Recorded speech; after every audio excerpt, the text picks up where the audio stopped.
make it, and then,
yeah, But is there, can you hear me? yeah. But yeah, there. Okay, is the screen glitching on your end? Okay, thank you.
Yeah. Okay, Briar, that should be better. Good morning, Dave.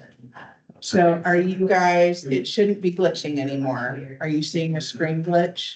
It should just You're be. Oops, you broke up on me, Briar. Yeah. Gotta, You're right. No longer glitching. I'm sure we. Okay, perfect. Thank you so much. I'm gonna go ahead and mute us until we get ready to start. there was,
There's Chris.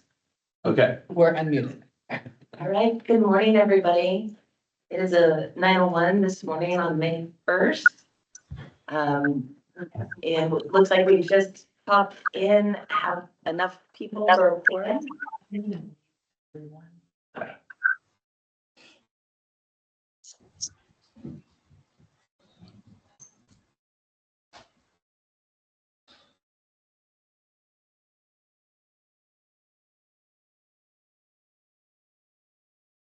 All right, good morning, everybody. Can you, everybody hear me?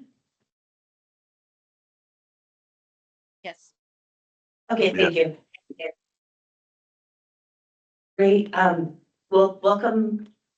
It's May 1st and it's 9:02. We're gonna go ahead and start the meeting. Sorry for the slight delay. We're just waiting for.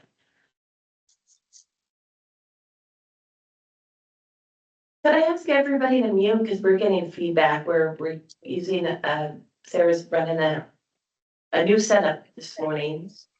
So we're getting feedback. Dave, it might be, I think it's Dave's device. Yeah. And you can't mute him. I can, I did. I'll go ahead and mute him again. And Gail is frozen. Okay. Well, I think we're gonna go ahead and start with introductions and I'm gonna start over here with Parker this morning. Good morning. My name is Parker Salmons, and I am the Tillamook County Housing Coordinator. Michelle Yank, large employer representative. Carrie Fleischer, Chair of the Commission. Mark Kessler, North County Rep. Sarah Absher, good morning, Community Development Director. And for those Housing Commission members online, let's start with Chris Wilkes. They're gonna have to unmute themselves. And please unmute Chris. yourself. Chris Wilkes, Housing Commission.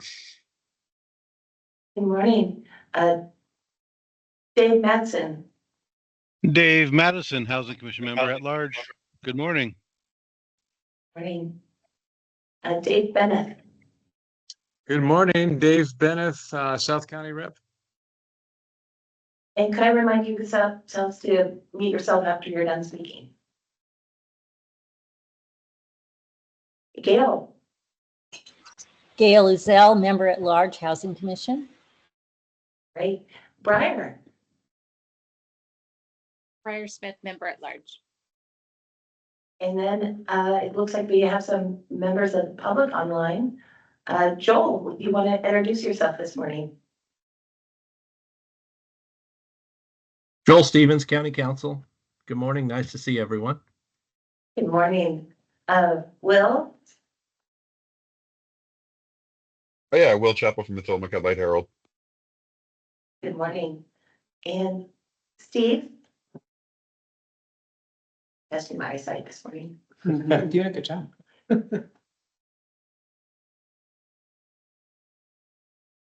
Steve, go ahead and introduce yourself. You have to unmute. Oh, you're muted. Sorry about that. Yeah, Stephen Wade, Maker Development, the workforce housing developer. And then we have one member of the audience. Would you like to introduce yourself? Rich Brackey, neighbor at large. Good morning, everybody. Well, I'm going to pass this over to Mark, Commission Minute. So does anyone have mission minute, good news, immediate news? There. I just want to say thank you to all the Housing Commission members and Parker for attending the Planning Commission work session last Thursday night. That was very technical and it was very long, and just appreciate your willingness to be there and making the time and participating in the conversations. I have one that's a little bit of a reach, but I think it's good for people to know since I presented on the CHNA last meeting. I just returned from California from what I call our mothership. Adventist Health Tillamook is part of a larger corporate enterprise that is based in California. And it was a health equity summit where we brought together leaders from the clinical and community well-being sides of our company to speak on the issue of how we were going to do a better job of screening people and referring people for social determinants of health, including housing. So we're building the infrastructure internally over the next 18 months to be able to do that through some assist with technology and workflow training and adaptations. And so once we get all the housing that we can refer people to, it'll be really great. So, you know, synergistic work streams. I have one too. We have had a lot of challenges with a lot of our resources and whatnot that we have largely overcome in many different ways. And I got some calls from people and governments and other places that were dealing with similar things like prevailing wage and how to craft a program that can help people get ADUs. And some of the solutions that we have found worked for them too. And it's just great to see our work kind of get replicated or do more than just kind of the frustrations we have to suffer through to get there. It actually is creating solutions for other people elsewhere. And that's kind of encouraging for me to see. And if I can piggyback on that, one of the things that I presented on at our summit was some of the housing work and how it's built into our community health improvement plans. And with that same idea of providing a template for other communities to be able to replicate. So yeah. That's awesome. It's really good when we get to see that happen. Yeah. And I did want to also mention that about Manzanita Pines that we had supported last year, the 60-unit affordable housing development in Greater Manzanita. The City Council of Manzanita had a meeting on the appeal of that and upheld the Planning Commission affirmative action to move that forward with some self-imposed conditions by the developer that will enhance livability. And as I recall, I looked up, and someone can correct me, but it looks like if it is to be appealed to LUBA, it has to happen within 21 days of the final letter from Manzanita's council, which was April 25th. So May 16th, I guess, would be the, we'll find out if it goes to LUBA or not, but it sounds positive. Good news indeed. Those of us in the land use world watch those clocks very closely. Yes. 21 days can seem like a long time. Yes, yeah. Should we get you some digital countdown? We all have them in our inherently built in. It's part of the personality. And is there any members of the public that would like to make public comment this morning? And I think I'd probably call on Steve. Yeah, I was asked to just give a brief update about our project, where we're at. So I just have a few notes and I'll try to be super quick. First of all, I wanted to say thanks for the grant award. Huge for us to move forward with our all our legal work we're doing to set up our 501c3. Our primary objective right now is still, remains the same, securing as much grant funding as possible to minimize our debt on the project. This allows us to allocate more net income from the Tillamook Bays Commons project towards constructing additional workforce through our 501c3 which is the ultimate goal we have of reaching 500 doors through this nonprofit we're setting up. So as we transition into this nonprofit and it's pending IRS determination, all that's been filed. Our funding primarily will rely on grants and state-funded programs. We have secured our senior debt for construction on this project, which is huge. We just need to fill the gap. And to do that, we are following funding sources for this project and applying to them. And those are, I can just tell you real quick, Business Oregon, and I'm working with Parker on this one. This is a $1 million infrastructure fund to pay for all the infrastructure and SDC work that will need to happen on the site. There's the I-Sector grant, which they take that up with the board next month to discuss our project. That's a nice amount. There's the MERL revolving income fund, middle income fund. Parker and I and folks from I-Sector had a meeting yesterday on that, how to get that moving forward. That's a big one because that is a revolving fund loan that you pay back. There's no prevailing wages attached to it, and it's paid back through tax dollars. So that would be huge for us. Parker and I did present to OCF. And I think that went well. They're interested in helping us, but we need to be a 501c3 before they can do that. CERTA grant, I don't really know where that's at. If it's on or off again, we'll see. And then finally, the state capital funding request we put in through Senator Weber's office. It's my understanding she's only backing 2 capital funding construction grant requests at this time, ours being one of them. That is Bill SB 5531. We will ask, and I think Parker will talk about this a little bit, we'll be asking folks to provide testimony on behalf of our project, which is basically, it can just be a letter, or if you want to testify via video, it's like you get a 2-minute slot, but it's just saying, basically we need this project. This funding will help us and all those great things. And those funds, if we were to get them, would go into the nonprofit and would be used not only for this project, but future workforce housing projects in the county. Great. So I'm happy to take any questions. That was a lot. Did you mention you had seen senior funding? Did I hear that? Secured. Yeah, Oh, I didn't understand that. Senior debt. Senior. Senior debt. The big money we needed to build the project, we have that locked in. That's going to be done through bond financing.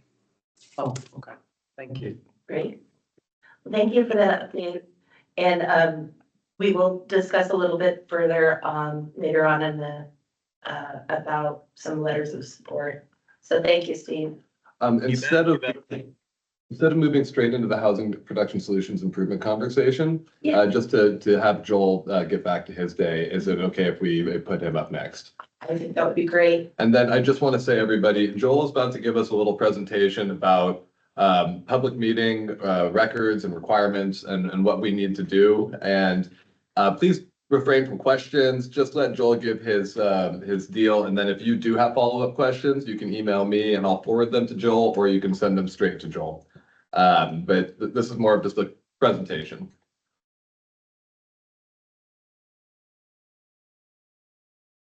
Joel, Thank you, Parker. All right. Thank you, Parker. I appreciate it. Can everybody hear me okay? Yes. Great. Okay, Joel Stevens, County Council. I really appreciate Parker and the commission inviting me here today. As he said, I'm going to provide a general overview of public meetings laws today. So since this is a general overview and it's also a public meeting, it shouldn't be construed as giving legal advice, but I hope that some of this information will just kind of be helpful reminders. A lot of it I'm sure you've already heard before, but afterwards, if you do have any specific questions, you can just send them to Parker and I'll review them with him, and we'll be happy to get back to everybody in due course. So I always like to start with just the policy overview.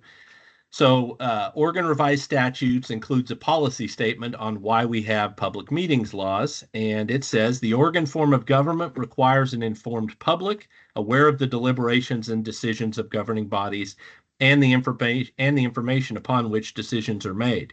It is the intent of the public meetings law that decisions of governing bodies be arrived at openly. So public meetings law, who does it apply to? And the answer is it applies to any governing body of a public body. And a public body means the state, any regional council, county, city or district, or any municipal or public corporation, or any agency of those entities, such as a board, department, commission, council, bureau, committee, subcommittee, etc. A body that has authority to make recommendations to a public body on policy or administration is also considered part of a governing body. So it's a broad definition. Then what types of meetings are subject to public meetings laws? All meetings of a governing body must be open to the public unless public meeting law permits the body to meet in executive session. And there are certain types of limited topics that can be discussed in executive session, and I'm always available to review those and discuss what qualifies if needed. And there are a few other exceptions in statute, but the general rule is that public meetings laws apply to all meetings. A meeting is the convening of a governing body of a public body for which a quorum is required in order to make a decision or to deliberate towards a decision on any matter.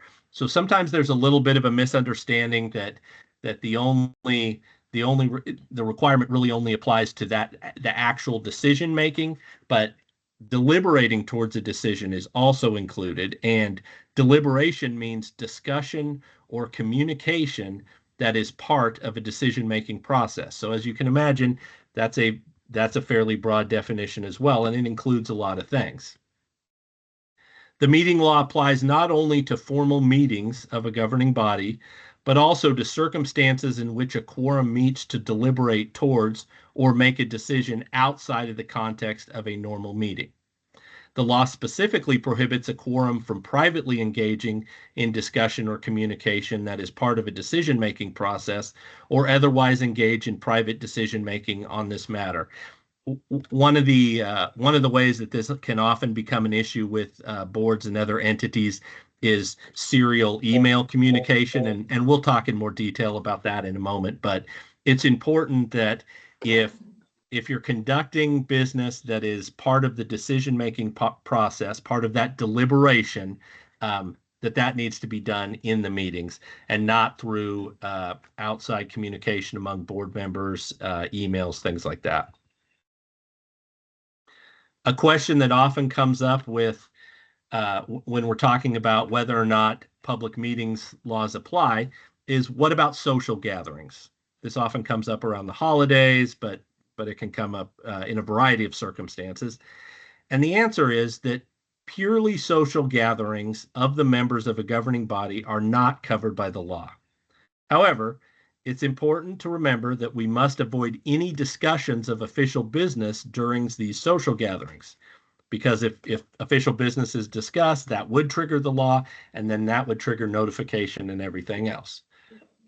So it's also important to be aware that sometimes people may perceive social gatherings as merely a subterfuge to avoiding the public meetings law.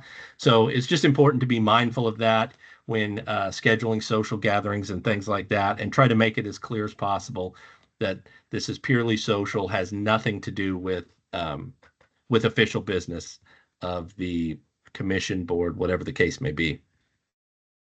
What about board retreats? Governing bodies sometimes want to have retreats or goal-setting sessions. And these types of meetings will likely implicate the public meetings law if the governing body deliberates towards a decision on official business. And official business has a pretty broad definition. As an example, members of a commission may wish to, this is kind of a typical board retreat scenario. Members of a commission may wish to have an informal long-range planning session to help guide, in general terms, the future priorities of the commission. The discussion at such a session may lay the foundation for subsequent decisions, whether by prioritizing issues for future action or by establishing an approach to a particular issue. Subsequently, such meetings are very likely subject to the requirements of the Public Meetings Law. However, there are examples where these retreats can be structured in a way that would not trigger public meetings laws, such as a governing body may receive training on, for example, improving personal interaction among its members. If that type of training is carefully construed to avoid any discussion of official business and no such discussion occurs, then the training would not be subject to meetings laws. I promise we talk a little bit more about serial communications. This often comes up in the context of emails. A governing body risks violating public meetings law can risk violating public meetings law through series of private communications, even if a quorum is not involved in any single communication. So sometimes there's this idea that, well, if the email is only between, for example, a staff member and one person, but it's not CCing the entire commission, then we're okay. But that's not necessarily the case.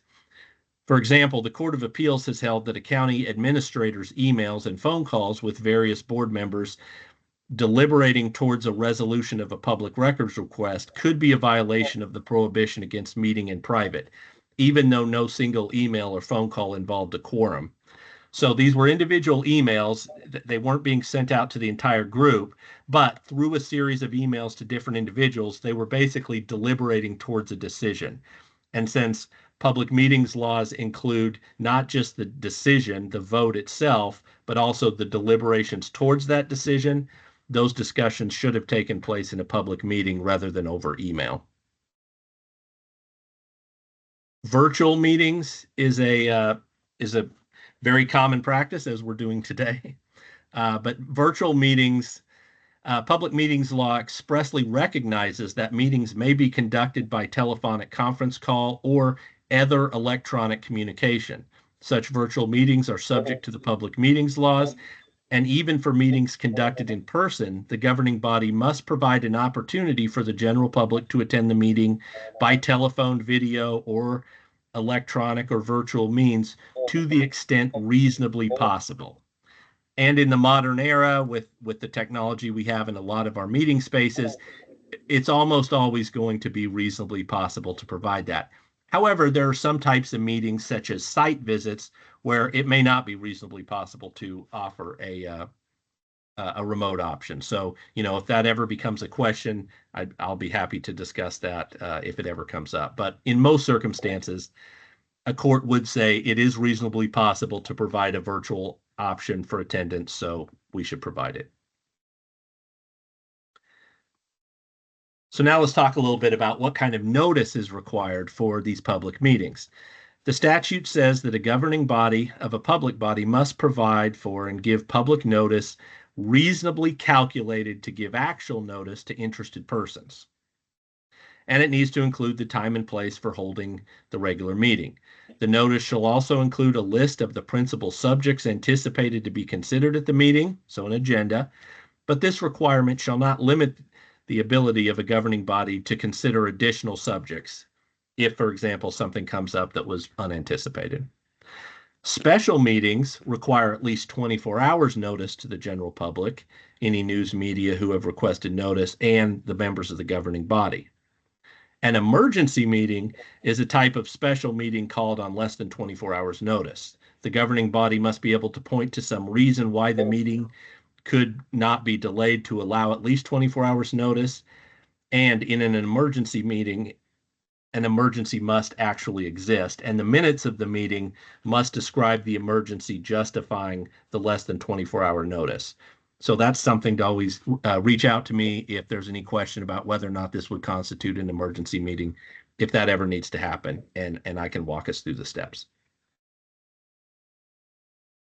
Public attendance at meetings.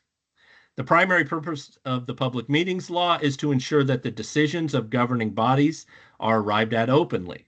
However, the right of public attendance guaranteed by the law does not include the right to participate by public testimony or comment. Sometimes there's a misunderstanding that public meetings law require public comment, and that is not the case. Now, there are other statutes, rules, charters, ordinances, bylaws, things like that, that may require public bodies to hear public testimony or comment on certain matters. However, as a general rule, the public meetings laws do not require that. They require the right to attend, not participate through public comment.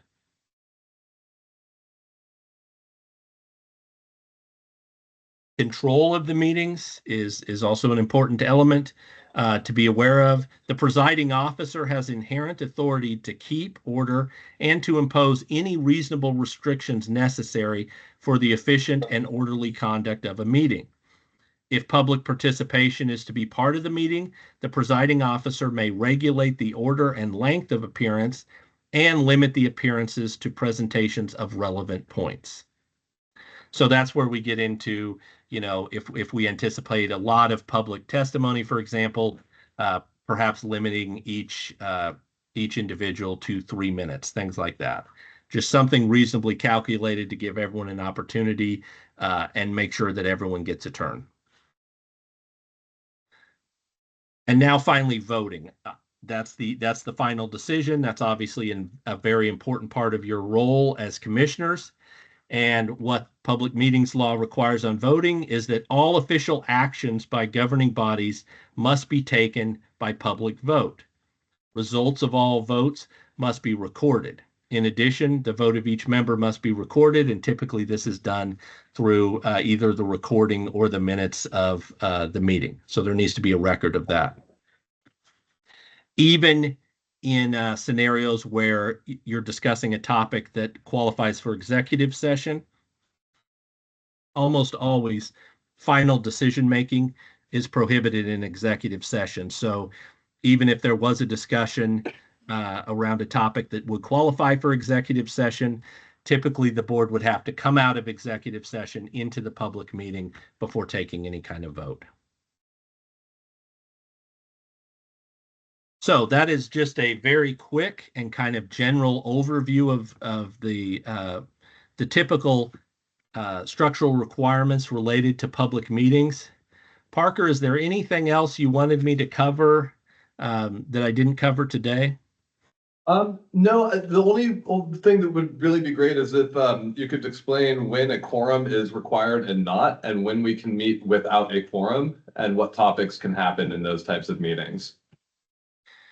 Yeah, so anytime that the board is, obviously anytime the board's making a decision, you would need to have a quorum in order to make a decision, as well as any time that you're deliberating towards that decision, it would be important to have a quorum. So a quorum is often what triggers the initial requirements of public meetings law anyway, but there are scenarios and it kind of depends on the specific structure. So if you ever have any questions about this, just reach out and we can have a specific conversation about it. But there are scenarios where, for example, a commission that is subject to the law might assign 1 or 2 people to be part of a fact-finding committee or something like that. But that committee itself would not make up a quorum of the whole board. So they wouldn't have any decision-making authority. They're strictly going out to find additional information, things like that, and report back. That typically is not going to trigger the public meeting requirements. But there is some nuance there. So, if there's ever any questions about that, just let me know. But as a general rule, that's the case. Thank you. Sarah, did you have one? Yeah. Good morning, Joel. It's Sarah. Morning. Nice to see you. Thank you for joining us today. Happy to be here. Thank you. Yeah, so I appreciate this. Parker and I were talking about clipping this. His idea was to clip this for new commission members. I think that's a great idea also for our CACs because they fall under this umbrella and we're seeing more interaction and engagement between CACs, Housing Commission, others. Can you talk quickly about public records requests and emails? Because I think, with all of this well-intentioned work, everybody's pouring a ton of work into addressing our housing crisis, the housing commissioner, CSCs, et cetera. And as you are aware, some of these conversations are less passionate than others. Can you talk about just making sure, as our well-intentioned commission and committee members move forward, what does it look like if we got a public records request, and what is their role and responsibility in that? Yeah, so anytime the county receives a public records request, it's routed to me, and and I can help walk us through the process. But there's a very specific timeline, and it's relatively short. The initial response needs to be within 5 days. If the request is going to be burdensome, we can provide a cost estimate, and unless fees are waived, that would need to be paid before we would have to go into it. But much like public meetings law, public records law in Oregon is pretty broad. And so, if there's a public records request related to, for example, all information discussing, a certain topic and it's county related, I mean, that could include emails. And a lot of times public records requests specifically ask for emails, and sometimes even specific individuals' emails. And for example, even if those emails were being sent through a personal email, if it's discussing public business, then it can potentially be subject to the law. So, it can go well beyond just a government email or something like that. And it really depends on the content and the topic that's being discussed. So, anytime there's any questions about that, or certainly anytime we receive any kind of broad public records request, I will work with the department or the entity involved, and it's possible sometimes to narrow down the scope of those records requests to what is someone really looking for versus every email from the last 5 years, or I mean I've seen some even broader than that. So and as you would imagine, the cost estimate on those gets very high. So it's definitely something to be mindful of. I always, my rule of thumb is I try to, think about any email I send before I send it. And if I wouldn't be comfortable with it being, printed in the newspaper, I just don't send it. So it's good to be mindful of that. There are of course exceptions to what's available through public records requests, such as communication that's attorney-client privilege, things like that. And that's why for some conversations, it's good, if there are questions, to route those through Parker or Sarah, and then Parker or Sarah and myself can have conversations because those can be privileged. And but as a general rule, it's very important to be mindful of that, even in emails, even in your personal emails, if you're discussing, county business, commission business, things like that. Is that kind of what you were getting at, Sarah? Yeah, thank you, Joel. Just want to make sure everybody, I love your statement of, if you don't want it in the paper, don't send it. Right, or maybe rethink about how you word that, or, instead of dialogue through email, save it for our meetings, because that's really where the conversation should take place. Yeah, and as we talked about with the public meetings laws, if it's arguably part of a deliberation towards an eventual decision on something anyway, that discussion should be taking place in the public meeting anyway, and not in an email. So, so yeah, that's kind of two reasons to do it that way. Thank you.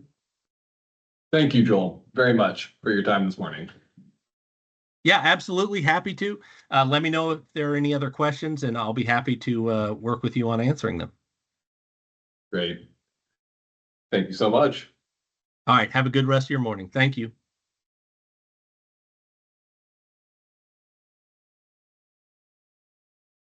Parker, do you want to go ahead and get into the housing solution fund? Yes. Housing production solution fund. Yes. I'm still getting used to that acronym. Yes. It's been a lot easier to get used to than the last one. Very. Like fast, Yeah.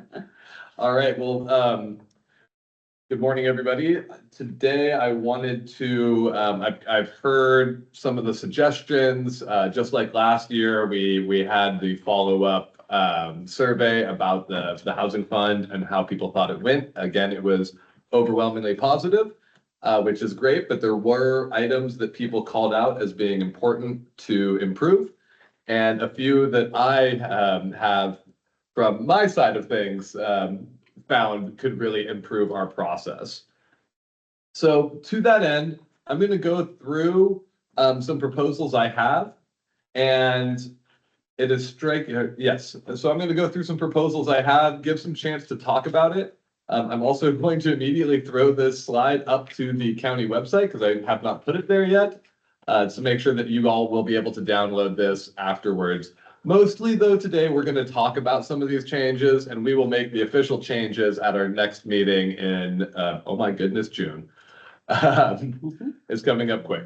So the first proposal I have is a timeline target, because we all know there are unforeseen events that can happen here. So a target is the right word to use when we talk about timelines. But the timeline that I am laying out here is one that I hope we will be able to stick to going forward every year. And it will be a known quantity or a known timeline of expectations. So this would begin next month at our June meeting, when we begin the outreach for the application window opening for the housing fund. So this was largely the work of the Outreach and Education Committee, but we will begin to let people know that mid-July, the housing fund will open for applications for this coming year. And so at the July commission meeting, we will confirm the grant amount and mix that will be able to go out. And that is part of another conversation. I wish I hadn't confused those two. But yes, so July 15th, the window would open. September 15th, 2 months later, the window would close. The October Housing Commission meeting would be when we would receive the presentations from our applicants. The Finance Committee would do their work on the fourth Wednesday of October at their normal Finance Committee meeting. And the first Thursday of November is when we would have our November Housing Commission meeting, and we would go through the evaluation scoring and make our recommendations as we have done in the past. So before I move on from this, does anybody have any comments, questions, thoughts, or feelings about this proposed timeline being set as the target going forward for our housing fund process? And please raise your hands if you're online. There are so many people online today. We'll try to be a little more organized about calling on people, but people in the room, start with you, I guess.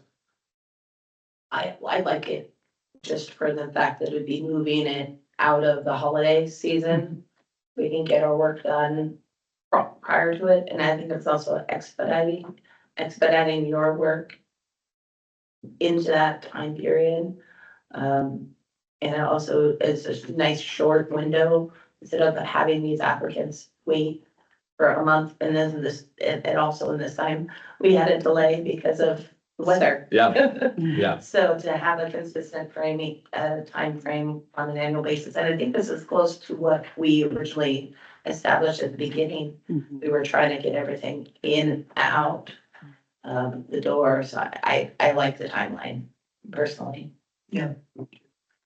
I like it too. I would just ask that we add a couple more bullet points. One being when the BOC deliberation and decision would be made, anticipated. And then when we would announce the awards, kind of the full circle. Gotcha, yeah. Well, I think we could announce them. I guess we do kind of wait until they've gone all the way through to announce them. So one of the things I really do like about this as well, has just kind of get brought up, that it will give me enough time from the November meeting before the end of the year for all of this to happen within the same calendar year. So the 2025 Housing Production Solutions Fund will all be done, paid for before we even get to 2026. So the last two bullet points would be contracts going to the Board of County Commissioners as quickly as we can generate them.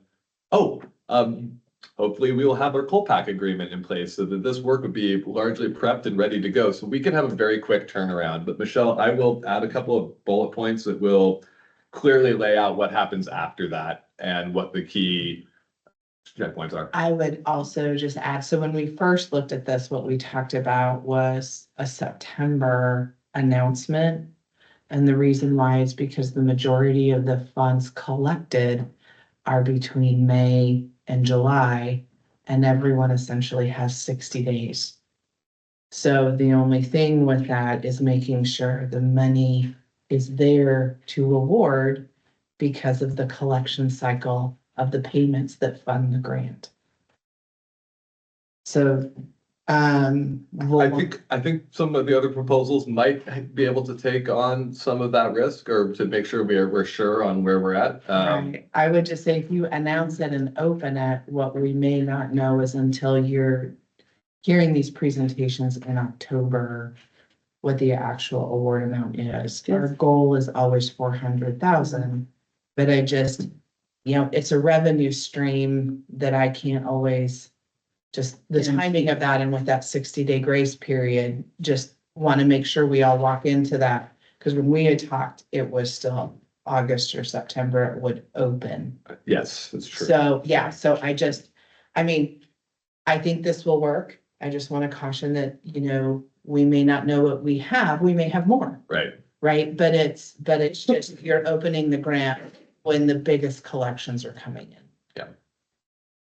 Well, and I feel like we never know until the day we are sitting here deliberating how much money we are dealing with. That's been my personal, Well, I think part of the problem there is that the STR program is still new Yeah. and still stabilizing. And, in the future, as we have more and more years of data to look back on, we should have a much more confident idea going forward at a certain point. Well, with the caps, there is some predictability, but what we don't know is what do your contracts look like for research and data and special projects, right? Like the Brown, we've talked about the Rock property, there was money that was allocated to that. We're doing the update to the housing needs announcement or assessment this year. We have to pay Parker. So there are other factors that go into that. The timing of this that is good is that the budget for the following fiscal year is wrapped up by June. So we should have an idea, as long as those collections are predictable, we'll know, because I'm already going to build in what other projects we have, salary adjustments, right? All of those things that come in, rent adjustments, operation costs. But the timing of this is going to be tight, as long as you're okay with understanding that we're going to shoot for 400,000. But that, for better or for worse, may adjust. And I think we might be able to mitigate some of that in the final proposal. So I'll come back and ask you some questions about how we could apply that to make sure that everything will be a little as predictable as possible. Yeah, I'm trying to give you some stabilization and predictability and work with the timing that you guys would like to see. Any other thoughts from the digital world?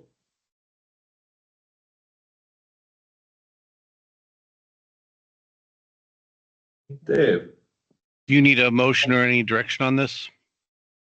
I think what I'm gonna do is just make today about kind of sharing some of this information, and then I will put this into a proposal format for our next Housing Commission meeting, send it out well in advance, make sure that everyone's got plenty of time to review it, and then we'll do a motion on that at the next one. This is more of just a presentation today, I think is the best way to handle it, and hopefully to find any holes in my proposals or ways to improve that might take some time. So today, just kind of listen, share your thoughts, and we will make official decisions next time. Alrighty then, thanks. With that said, I will move on to my next proposal. This one is very simple. I would like to have the presentation meeting when we have our applicants present be 100% digital. And the reasons for this is that it is not until about 2 or 3 weeks before the meeting that we know how many applicants we're going to have, because we keep that window open. People could apply at the last second. We need a little bit more accommodating meeting space if we're going to be there all day. Differences in technology, different microphone speakers, everything in the room, trying to make sure that the room can be heard, that online can be heard. When we go to an all digital format, the logistical challenges of that meeting get considerably reduced. And I think it makes it a little more level playing field for our applicants.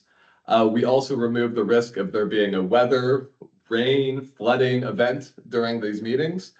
And in general, at the last one, about 40% of the housing commissioners were preferred to be online for it too. And it's a long meeting, and I want people to be comfortable, and I want them to be engaged and focused, and there to be easy logistical breaks, and everybody to have their own bathroom at their house or wherever they are. All of these reasons, it will make this meeting a lot more comfortable, I think, for everybody if it is a all digital meeting. So with that, I will let anybody have any comments or feedbacks, thoughts on this.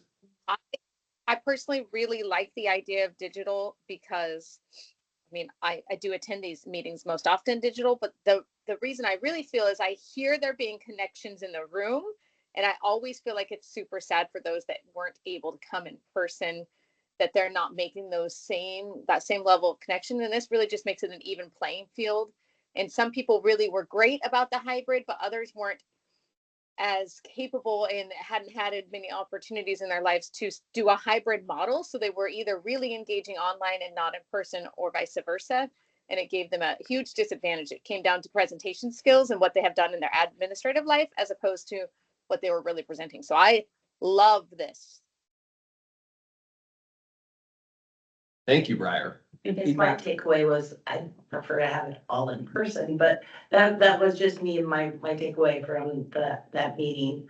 But I guess, either way, if it's all digital, the only thing I could see is just how we're gonna be managing time and the technology skills for those people that the technical assistance that may be needed for the people that don't necessarily have the experience of doing presentations online, that's one thing that when we first started having the meetings, we had several people that were just great speakers, but not necessarily have any major experience or skills to do a online presentation. Sure. Nothing flashy or anything like that. So I just don't know, just the skill level of our applicants, because we always want to try to engage as many contractors or anybody that wanting to develop property. Yeah. Something I do for all of our applicants every year over the last 2 years has offered, and almost everybody has taken me up on doing a dry run presentation with me. And I will do the same thing here. I will have each of them join me online, let them practice their digital presenting skills. I will help polish their ability to present, make sure they're comfortable with all of the technology and how it works. And I foresee that being something that I can mitigate very easily. Okay. And I think that I will be able to deliver a more fair, level playing field digitally than trying to prep people for a hybrid meeting. Yeah. I appreciate that. Thank you. Chris? My opinion, I'm more the old school, and I'm one of those that we spend a lot of time in meetings. And for me, when we're talking about awarding different projects stuff, if that's a priority for them to go after that funding, then I feel it should be a priority for them to come talk to us face to face and present, where we have more ability to understand their project, ask questions. I'm not a real digital person. I mean, I'm learning it now because I'm homesick today and don't want to get you guys sick, but I'm a face-to-face kind of person. Chris, I also really agree with you that my preference really would be for it to be a all in-person meeting. The challenge is that the logistical reality, one of those 8 presenters is there's going to be something that will prevent them that day. Something has come up. It happens all the time. You guys are experiencing this. Oftentimes you plan on being here in person and we end up online. One thing I might suggest, and this is definitely open for, oh, I'm so sorry. Well, I'll come back to that. Gail? Actually, you answered my question. I only had concerns about unreliable technology in terms of people not being experienced with it, but it sounds like you're ready and willing and able to give them a trial run through. And I think that's important if it's going to be all virtual. Thank you, Gail. I guess again, today is more about discussion and generating ideas. And so I'll come back with some ideas here. But I do feel it's really important for us to have some face-to-face time, especially with the people we are super interested in awarding funds to.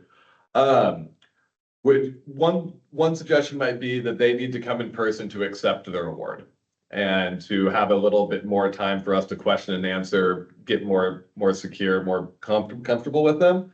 I don't know, but I'd invite everybody to think about, given the logistical realities of this type of meeting, we are talking about upwards of 30 to 40 people being involved.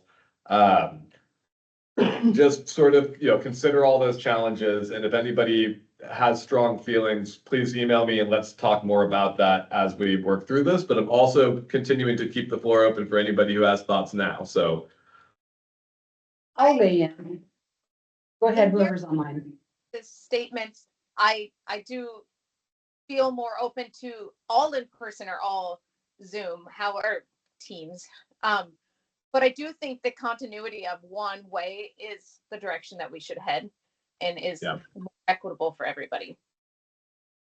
That was, so that's my initial thoughts were one or the other, 100%, because I've led way too many large hybrid meetings and they're a disservice to everyone. And they're exhausting as the facilitator, and stressful. With that in mind, like as much as I would love for these to be in person, they are very long meetings and the facilities that we have available for the size of the convening are not conducive to like catering, or it's a whole nother layer of expense and time and logistics. And Parker, like me, does not have staff support to do any of that. So from like a very, just looking at Parker's role and the coordination involved, I would lean toward the all hybrid all digital format, even though I really do prefer the in-person opportunities. So, I could go either way, but I think we have to go with one or the other for sure. So we will be hiring another person for the housing division that is in the budget. The other thing I would say, I think from a logistical standpoint, just thinking about when we created the fund, this process, it was supposed to be low barrier, whether you were a developer who was very experienced, or to Carrie's point, a property owner that just wants to do something, their part to help address our housing crisis. I think we have to talk about if they're not comfortable running a computer, because you're not going to be in the room with each applicant, right? So how do we help them set up, because you're not going to be in everybody's house or office to do that work. So when we have people who can't or don't want to or aren't comfortable, are we inviting them to a space to step into a computer where you're there and they present in the same room? And then at that point, if people are coming to a space to present on your computer with you standing there. I would be happy to make that an option. If, they want to come to a space where I am, I will help them. They can come to my office and present from my computer to this digital meeting if they want, and I will be there to help facilitate that. Because that's what I worry about, is I worry about leaving people on their own and then something happens and there's no one there to help them. Sure. Okay. Let's get the commissioners to give their chance first, Rich, and we'll give you a second. Anyone else online have thoughts about this? Again, we're gonna consider this over the next month, so if people come up with a better solution, or have more things that come up, please hold on to them.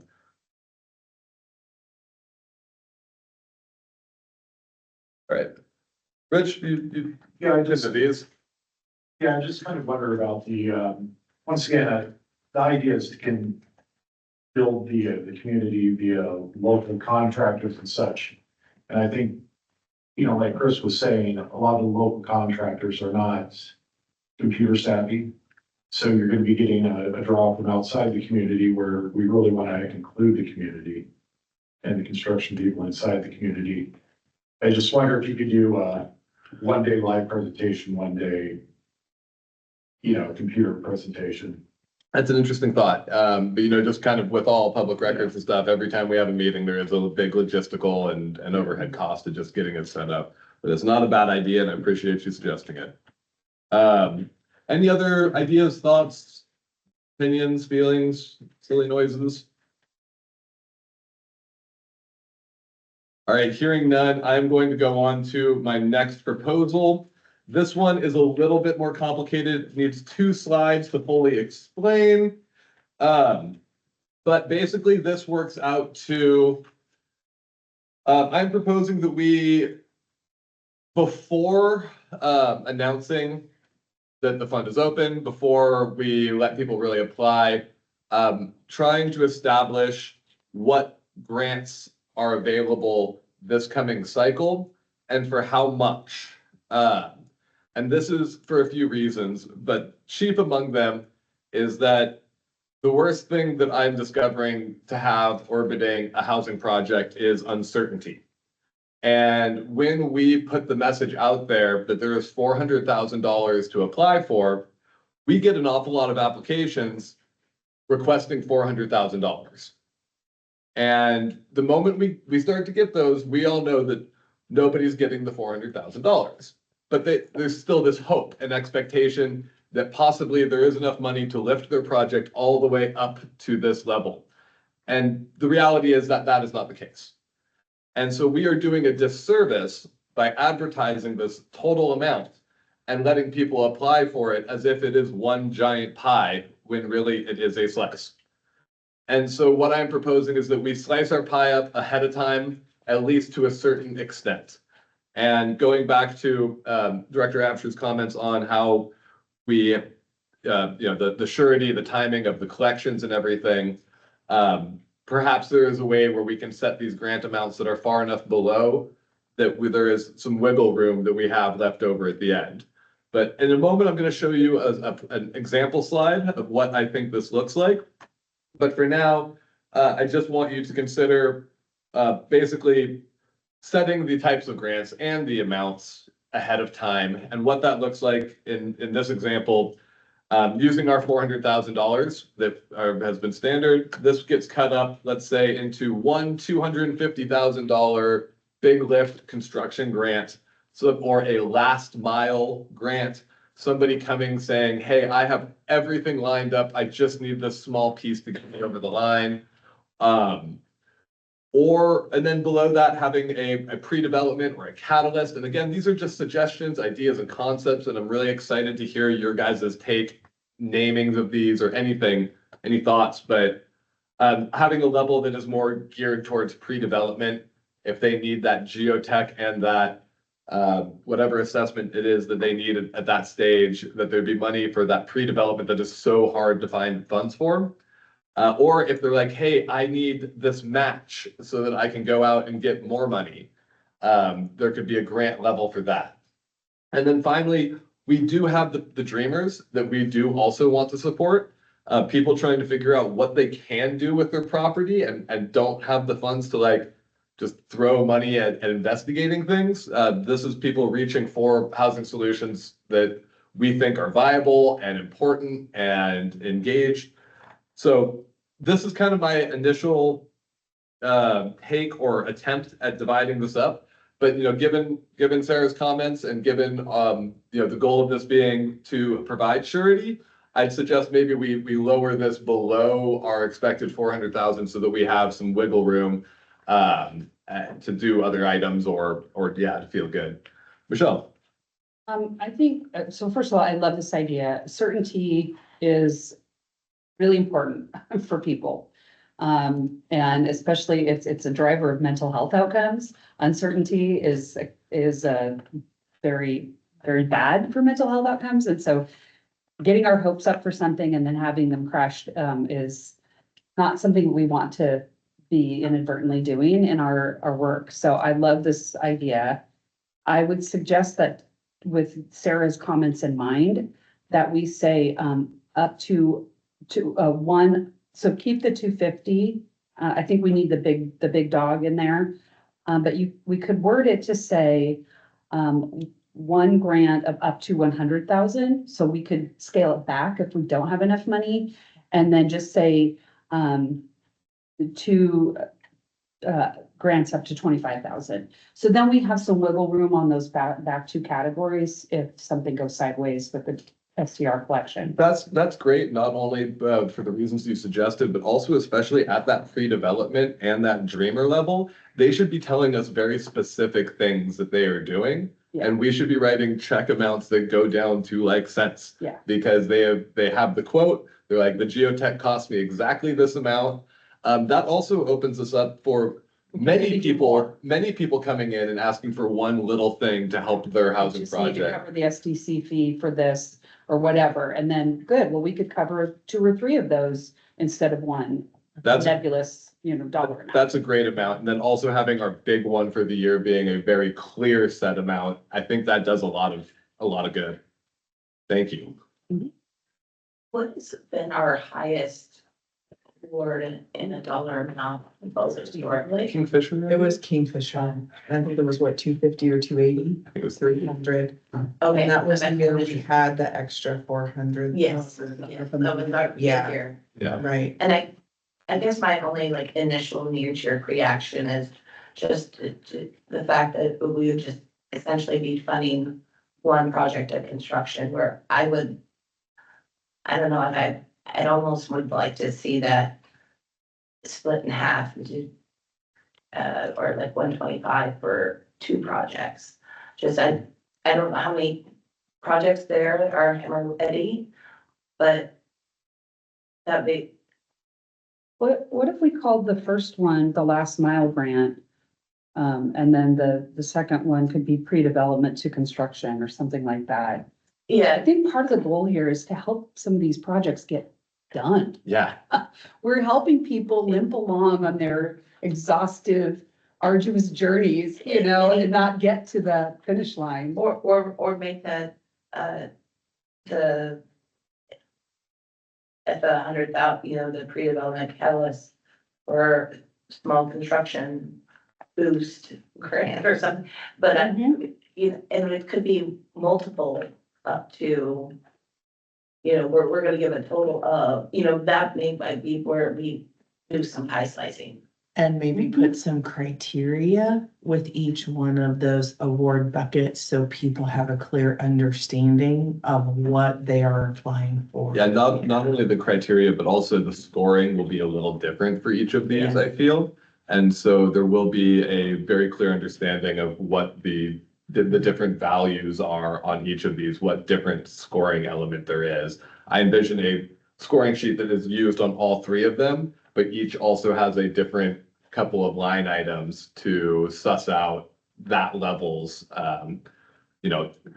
timeline, anticipated completion date might be the most important thing that we decide for that big grant. Is like soon, now kind of being the value. The other thing I want to remind people of as we continue in this conversation is that it's my expectation that these would be set each year at our July meeting. And so for this upcoming one, at our July meeting, we would be, really looking at what the values are, what we're trying to support the most this year.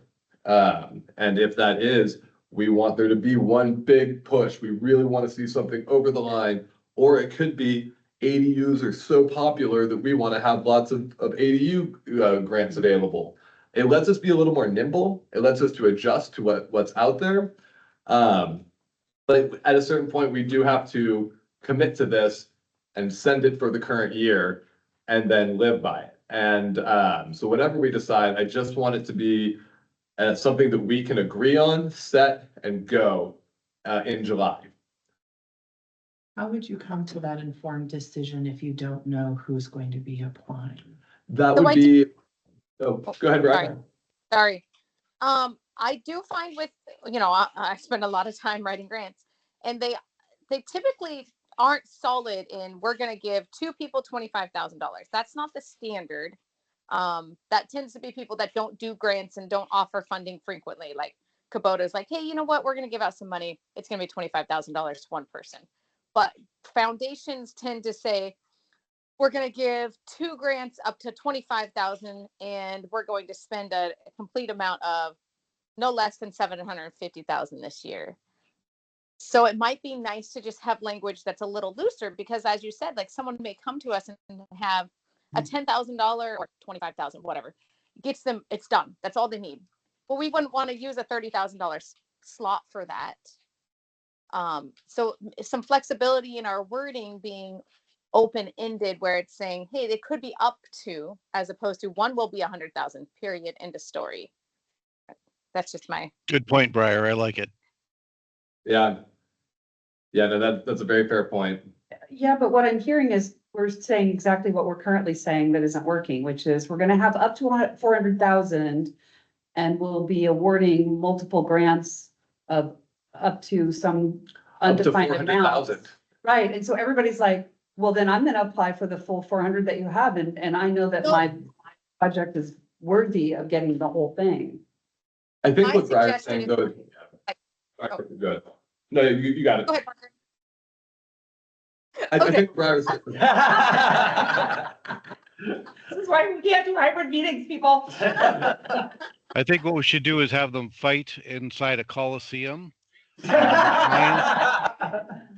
So what I'm saying is, we would say we're going to have up to 2 grants that will be, or 2 grants that will be up to $100,000 for infrastructure. We're very clear about, like, 2 people will possibly get 100,000. However, we're eliminating the fact that we have to stay within a very strict regimen of 2 people get 100.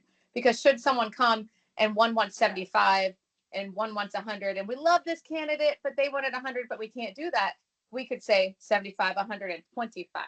It gives us mobility in our decision, as opposed to if we just say 2 at 100, that's what we would have to stick to, because laws, when you're saying what you're going to do financially, are very strict that you do what you said, but up to gives us leniency.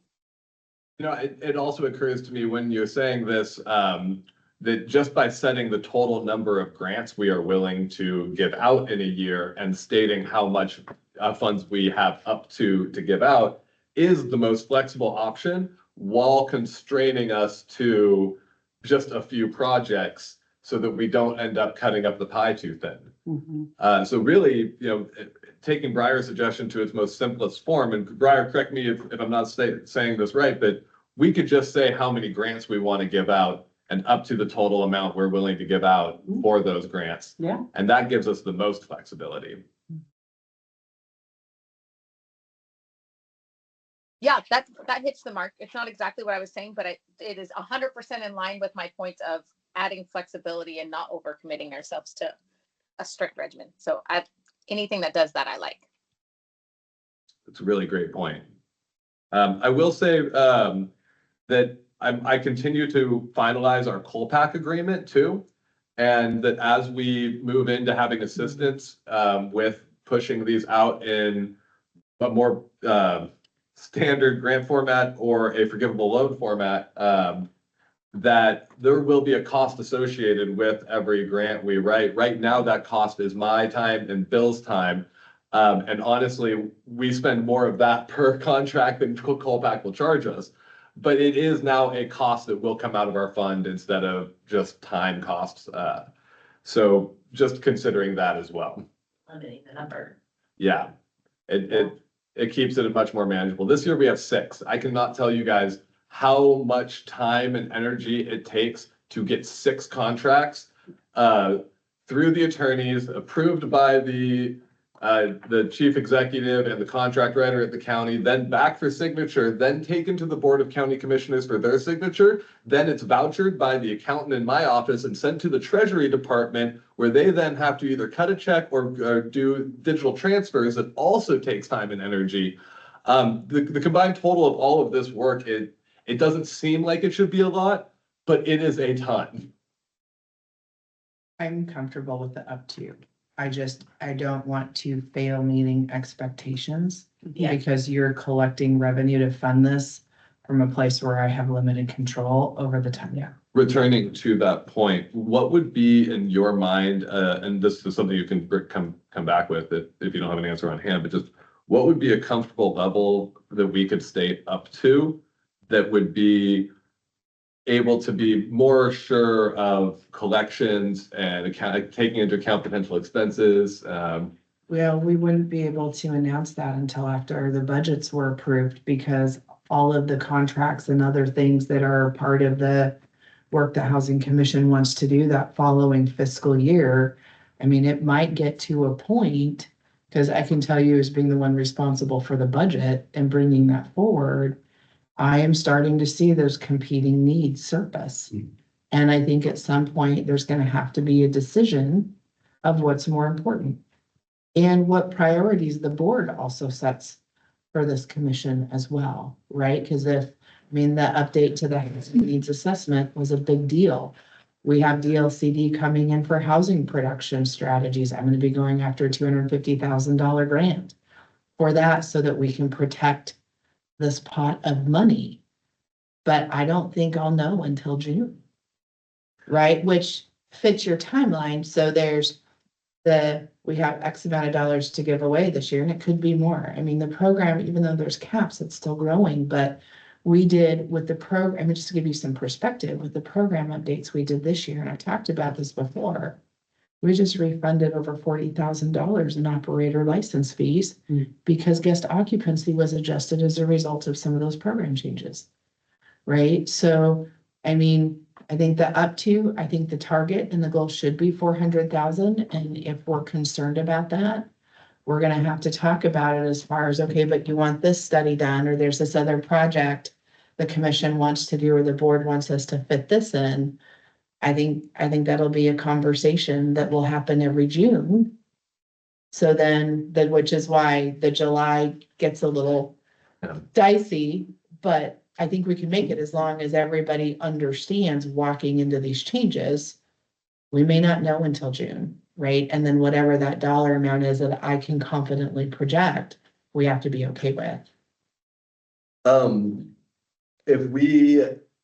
If we had a year where we cut our amount, this is a completely hypothetical, I'm just curious. If we had a year where we cut our amount in half and only gave away 200,000 to fill our coffers to make sure that we had a bit of a reserve for studies, for things like that, and to provide a padding for surety in future years so that we could get to a more consistent amount, is that something we can do?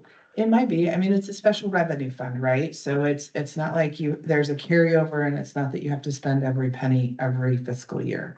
So that is possible. I would say part of the challenge that we've had moving forward, which has also required some accounting gymnastics, which will be addressed with COLPAC, is some of these awards, even the recipient has said, I'm not ready right now. And then 6 months later, the fiscal year's rolled over. And so if I don't budget that, if I don't carry that over in that award issuance, we can't award the money. Right? So I'm really excited about COLPAC and this direction. I know you guys are excited about the forgivable loan piece of it. I'm excited because once it's gone, I don't have the tracking and the worry.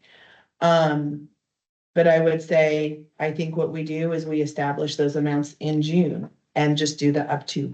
What if we say a limited number of grants from a pool of up to $400,000 so that the messaging is clear that. I would be fine with that if we said grants up to, if we put a cap on the max amount or. So the range. commission will award a total of up to $400,000.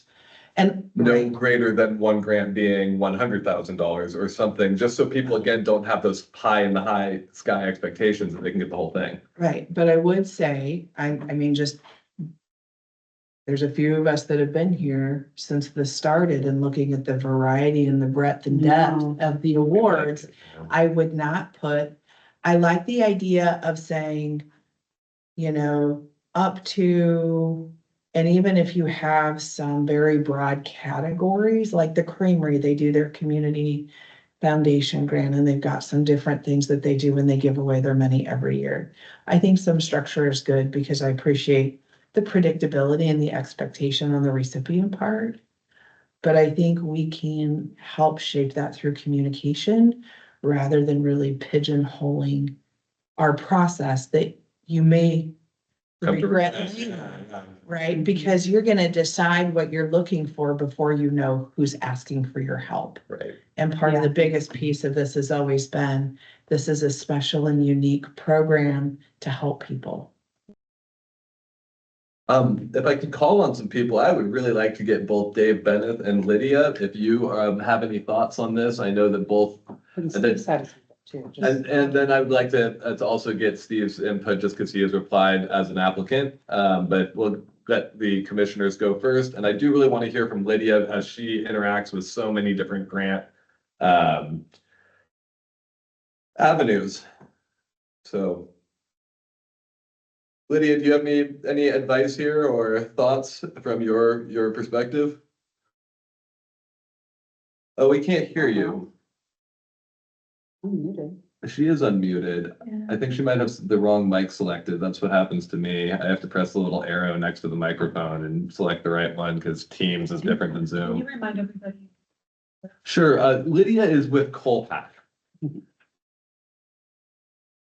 And Dave, do you have any thoughts you'd like to share on kind of this grant situation while Lydia sorts out her mic if she can?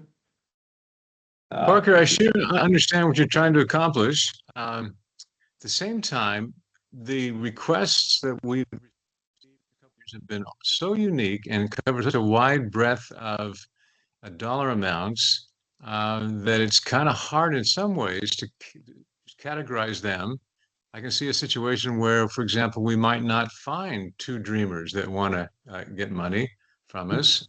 And instead, we might want to give a couple of applicants monies for pre-development loans. So to pigeonhole ourselves and say we're going to do one grant for pre-development and two grants for dreamers, it feels a little overly restrictive, perhaps. I like the up to language, and I like the idea of letting people know that this $400,000 will be spread out amongst several grantees, and so don't expect the whole thing. So I sure understand and appreciate what you're trying to accomplish. I guess I just don't want to make it too restrictive, so we feel like we've got to make a certain number of grants that we might otherwise not make just because we're required to make two, for example, in one area and can't make more than one in another area. That's a great piece of feedback. And it also reminds me of one of the frustrations we've experienced both the last two cycles, which is sometimes we have a hard time comparing a project asking for a geotech at the very beginning of their journey to a project that has plans and contractors lined up and whatnot. And so one of the hard things that we've struggled with is trying to make this apples to apples comparison. And so one of the things I did like about the different grant levels is that we could assign different scoring metrics to kind of find the right way to evaluate these programs. And it does let us make a more apples to apples comparison. And so everything you just said is great and true, and I totally agree. I think the one thing that I'm trying to also get to that I haven't communicated is to better be able to evaluate these projects when we do so. And so maybe there is a way that we sort our applicants into categories as we get them, so that by the time we get to evaluation, we do have a category of these are the dreamers and these are the big asks. And again, this is a conversation. I'm still developing all of this, so thank you.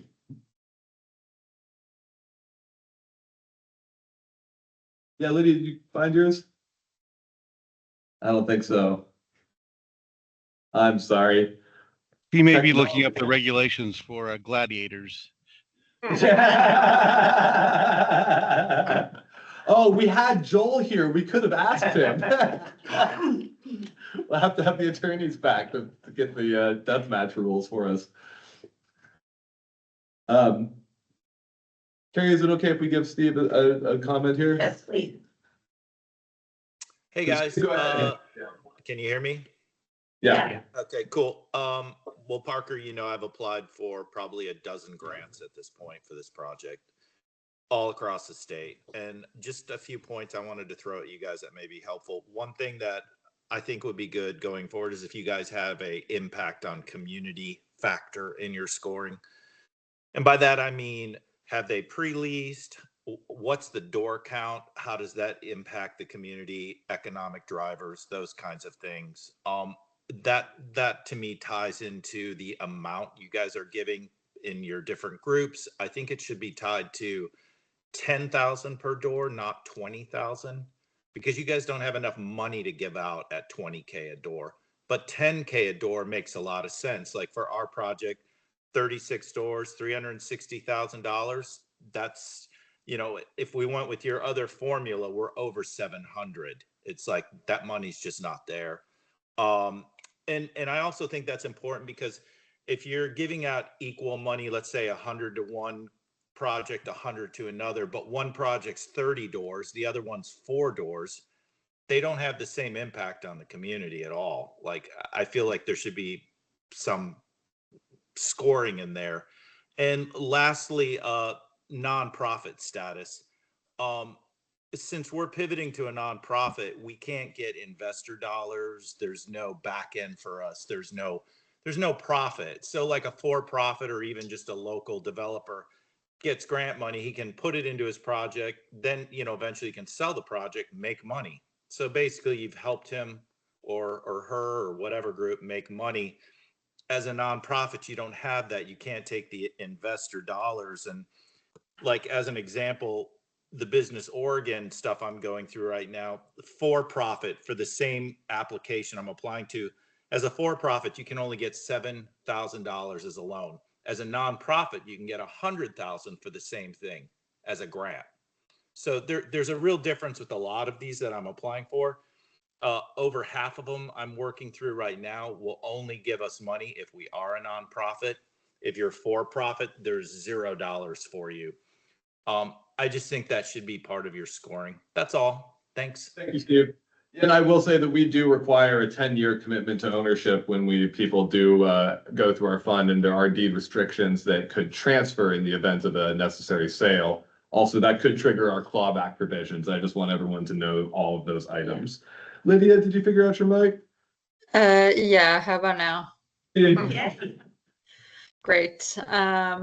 Awesome. Well, so from an administrative or grant kind of guidelines side, I mean, it's typical that it's use restricted just because based on this conversation that I'm kind of just coming to a bit freshly, I think at the top of mind is just transparency.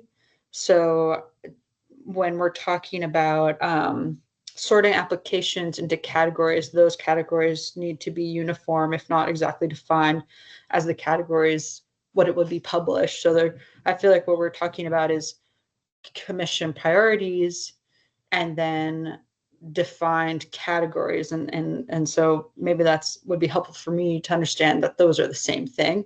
Because it sounds like when we're talking about, I think the terminology was like dreamers versus final mile, like that sounds like a qualitative measure that is discussed among the commission, but maybe not, sounds like not advertised as award type. If I'm getting that wrong, then of course, please correct me. I think you're describing the conversation that we're having right now. Okay. You're describing the dilemmas that we're facing right now. Yeah. Okay, so I'm reiterating, it sounds like. Yes. Which is okay, good. Awesome. This is all to say that for underwriting purposes, I think it is an interesting proposition to have category types, just because we'll understand discrete risks attached to each use. So if there is a way, whether it's, like SDC, like pre-development costs versus last in you know, especially because that defines if there's other lenders in the mix or what are the other sources of funding. Like those are the key considerations in underwriting is their capital stack.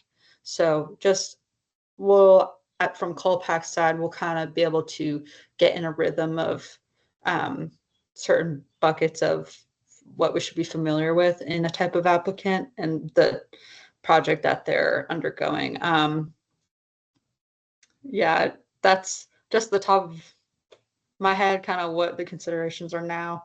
Happy to like answer another question if I'm not taking it in the right direction. No, you're giving some really good feedback here. Yeah, I think that definitely made a good point as far as, the categories. And I guess I do like the fact that we have categories to where we could eventually have different scoring mechanisms. So, I mean, I think that was always been a discussion, should we have different applicants based on the stage of construction? And that sort of thing, so that kind of, not necessarily defining dollar amounts tied to each of those projects, but saying, hey, based on this stage of construction that you're in, this is the scoring process that we're gonna do. And these are the mechanisms that we're gonna follow. It gives us a little bit more guidance and kind of helps us get a better quantitative score. And maybe can allow for a slight deviation of our scoring, because that means, I think usually at the end of the day, we kind of toss out our scoring and kind of look at the project as a whole, because we know that there's some built-in like limitations, like Lisa Granger's project compared to the Maker project, it's like apples and oranges. So how do you? But if we could maybe come up with some sort of mechanism that can, if we have two big, large projects, have them have a separate scoring mechanism. And we know, okay, we're gonna be looking at these are gonna be in this sort of category. And so we're gonna, I don't know, say mid-construction, if they've already got their plans, or already bought their property. Yeah, I'm as you're speaking, I'm trying to think of like benchmark things that could help like us identify. I know if I asked Sarah, probably a big one would be zoning verification. If you don't have that in place, you are at the very bottom dreaming, kind of. Well, I guess for me, I would say that's kind of the bare minimum that you would have to have. If you have a zoning verification and a property in ownership, or at least locked tied in. Yeah. And that's just a good example of one benchmark. Another would be like, do you have more than 50% of your funding secure? Could put you into that last mile category. I'm not sure. So what happens if you don't have any applicants in that category? So this was a suggestion I had in the wording, that we would award, I've reading it 3 times. The Housing Commission will award grants at varying levels up to $400,000. Well, that is going to be misconstrued. So from a pool of funds, up to 400,000. So then we can be not specific in the number of grants that will be awarded at any level, but have the levels. And then when we get the grant applications, then we can parse it out within the criteria and the levels. That's kind of what we're already doing. So I don't know, I keep going back and forth. It's hard. It is. It's hard. I think it's why it's taken this conversation. I'm glad we're having it. Yeah. I have a comment. Sorry. Oh, wait, no. I think someone else had their hand up. Excuse me. Chris? Well, my question would be, with looking at the category concept, what's to say that we're not going to get 10 dreamers and only one of them actually produces a project at the end of that segment? I mean, I don't want to see us start I come up with full ideas every fucking day in my head. Sorry. And, it's got to be a viable project that somebody can move forward with to get money. The dreamer category, I mean, that's kind of a dangerous one to me, because there's lots of ideas out there that people could ask for money for, but if it's not a viable project, then we'd be wasting our funding. I would also like to see if we could do some seastead housing out in the bay, or, I understand what you mean, Chris. I definitely appreciate your point. Lydia? What I was just gonna say before was, some of the grants that I work with, they have a set method of distribution, and this may be too prescriptive. I'm just referring to Business Oregon, their block grants. Similarly, they have appropriated funding. It's on a cycle, and the way they distribute is they commit ratios per targeted project type every single year. So those are, I don't know, whatever it might be. Project type as in the like, okay, we'll say 20% towards community facilities, another 30 towards wastewater system, and so on and such forth. And then from there, you can either apply it to design or construction. So there's different tranches, so to say. You both are deciding as a commission to have certain ratios to split up the 400,000, and then from there there's the phase of your project that you're in. So it goes from qualitative to phasing, as opposed to what we've been discussing sounds like phasing to project type. So there's just like different ways to think about it. But again, like that's with millions of dollars, and I know 400,000, it becomes, yeah, maybe to your point, the administrative burden is not worth that type of structure. I think the bigger thing is we don't want to leave money, Yeah. not distributed. And we don't want to pigeonhole ourselves to where we've written the language and created the criteria so narrowly that we miss opportunities to distribute funds.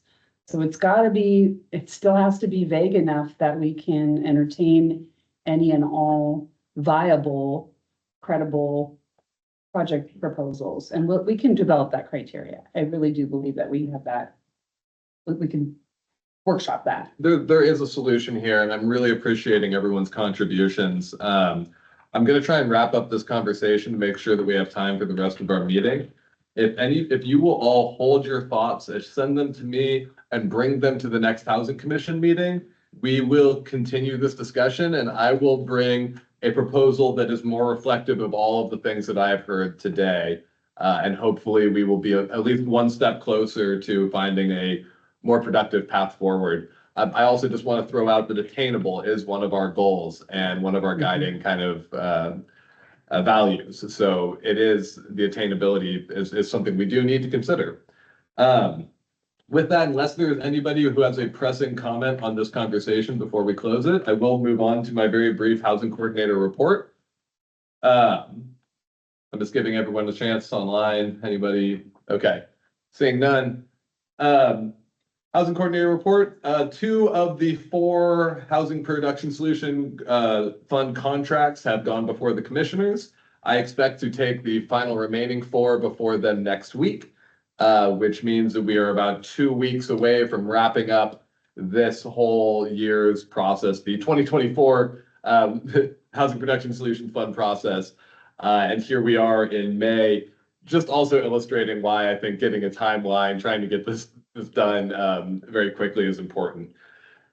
I just kind of wanted to, continue to provide updates on the market, the environment, the uncertainty being created with the climate. I am starting to hear about projects that we have had our finger on the pulse on or given money to start to encounter problems in financing as banks are asking for them to add 25% to material costs, things like this, in anticipation of what it'll be by the time they actually receive their money and start spending it. It's creating uncertainty just kind of in those areas. I am seeing material costs being the thing that is really hammering projects. Sure. I know that Mr. Wong's project has encountered this. He's actually considering changing the material type of his project to get it to a place where he can get back to bank financing. But basically, between when we initially saw him and now his bank said that, there's so much uncertainty that we have to talk again about this deal. So that's one example. I'm sure that Steve has also faced some uncertainty regarding the market. I mean, he is also dealing with the IRS, which is taking a little bit longer than normal. So just kind of getting some updates that those are starting to hit and are coming back to me and being told to me that this is the case. Do you need more than that, Sarah? Is that fine? I think that's okay. Just like a one good example. Middle income revolving loan fund. This is something that the state has taken a tremendous time rolling out, but in fairness, it is a very difficult program that they are rolling out. I thought I would just remind everybody what the middle income revolving loan fund is and where it came from really quick. This was part of HB 2001 a couple of years ago at the last legislative cycle. They created this fund. Initially, it was going to have $300 million in it, but this is one of the places that the legislature cut the governor's proposal significantly, down to $75 million. And this is how I like to describe it, is that this is like a mini TIF district fund. And what that means is that the taxes generated by the project that received this fund is how it is repaid. So if they loan you, $1 million and your project has a $100,000 property tax bill, well, the first 10 years, it's going to pay back that loan. Straight from the property tax back to the state. The cities act as the pass-through. So I'm working on getting this adopted and ready in Tillamook for both the cities and the county itself. There's a lot of alignment that will need to be built to get this. There's a lot of people who we will gather onto a boat and happily sail the seas of middle income revolving loan fund. It will just take some time. And it is one of those things that will move at the speed of government, which will frustrate many people. And I think I've finally got this tough enough skin to be able to do these things and not get like really frustrated myself. But it does take time. And we will have many conversations between now and when this becomes a very real reality. And I will plan on continuing to keep you updated. But just know that I might call on some of the regional representation here. If you live in a city that we will be bringing this to eventually, you might hear from me. But the places that this immediately applies is the unincorporated Tillamook County, the city of Tillamook, and city of Rockaway Beach are the places where there are projects planned in the middle income range that could potentially use this. But to be clear, these are state dollars. These are not city dollars. These are not county dollars. These are state dollars that they pass straight to a project, but through the governing municipality. And so if we're in a city, it would be the city of Tillamook would be receiving the funds, giving it to the project pays back to the city pays it back to the state.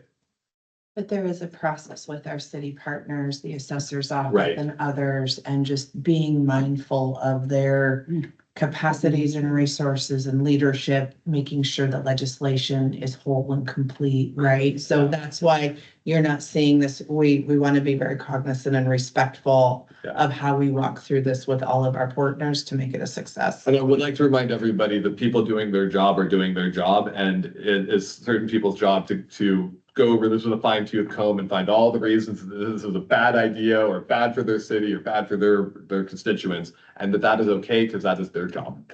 And they are not trying to stop housing, they are trying to do their job. Minimize risk. Right, so That's right. we're not gonna sling any mud over this because there is no villain here. It is just the process that we need to follow. So I will continue to provide updates. This is a top priority for me right now is working on this. I-Sector is doing a great job. They provided a model ordinance for us, and they will actually be driving up to come to city council meetings with me eventually. They've committed to that. So it's really great to see some partnership from the state to help enact this state program that requires a lot of work from the local county and municipalities and the cities. So, yeah. Upcoming meetings, housing needs analysis. We will start to have preliminary data next month at the next Housing Commission meeting. We will be getting visited by the consultants working on the housing needs analysis to both get some feedback from you guys and to present the information that they are comfortable sharing at this time. We will be getting a full report not too long after that, probably by the end of June.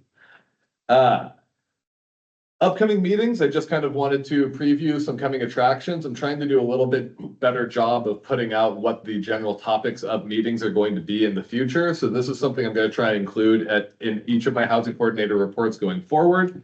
June, we will have the HNA visit from the consultants, and we will finish up with the Housing Production Solution Fund improvements and changes.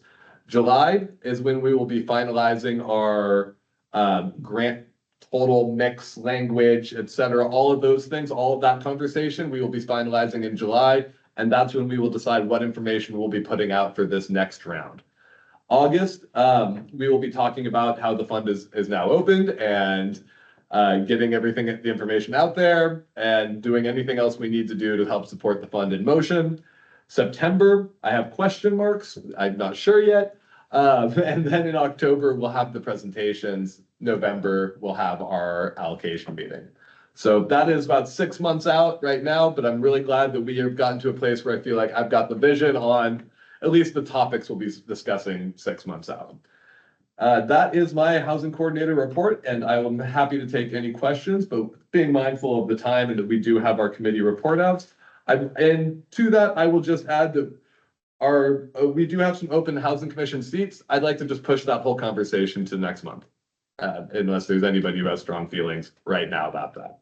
Can you just identify which open positions we have available? Sure. I know we have a nonprofit slot. We have we have a nonprofit and up to 2 at-large vacancies.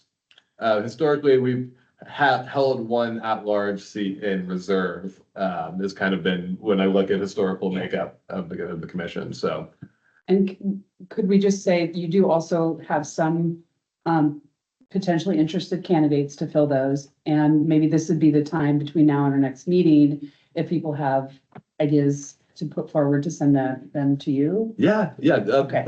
If you got ideas, you got people you want me to talk to about the housing commission, but I will be clear that like public meeting law, there is a procedure that will be followed once we open it up. And so nobody is getting given a seat ahead of time, et cetera.